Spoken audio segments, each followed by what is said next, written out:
țări de soare pline,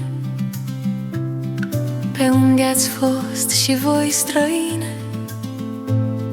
Veniți, dragi păsări, înapoi, veniți cu bine.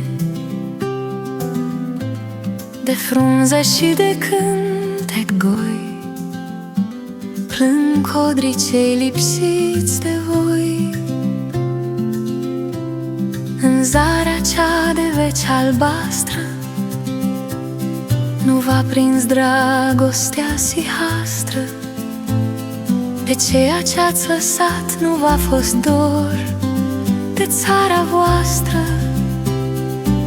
N-ați plâns văzând cum trece în zbor spre miază noapte nor de nor. Voi ați cântat cu glas fierbinte naturii calde imnuri sfinte.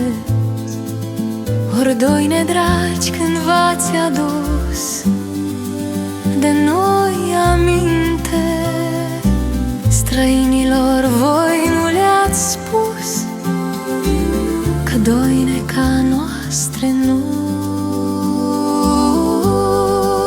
Și acum veniți cu drag în țară, voi revedeți câmpia iară și cuiburile voastre în crâng. E vară, vară.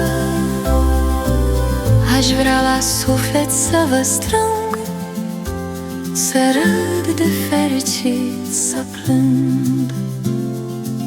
Cu voi vin florile în câmpie și nopțile cu poezie și vânturi line, calde ploi și veselie.